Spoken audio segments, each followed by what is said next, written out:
থাকতে কি কথা মানে তো বললাম দুধ কিনে আনছিলাম দিল্লিতে করে জানিস 200 গ্রাম 250 গ্রাম দুধ কিনে এনে তাই ওই টাকা ইতে করে দিতাম আগুন ধরে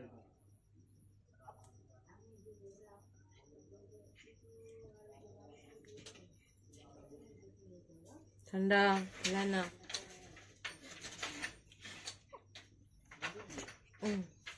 आरो बना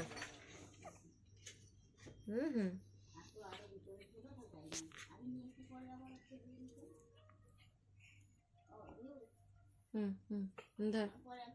धर धर धर धर धर धर धर धर धर धर ঠান্ডা লাগবে না ওই দিকে ওঠ এই দিকে আয় ওর মধ্যে এনে তো ঝোক বুদ্ধি বাটি ওই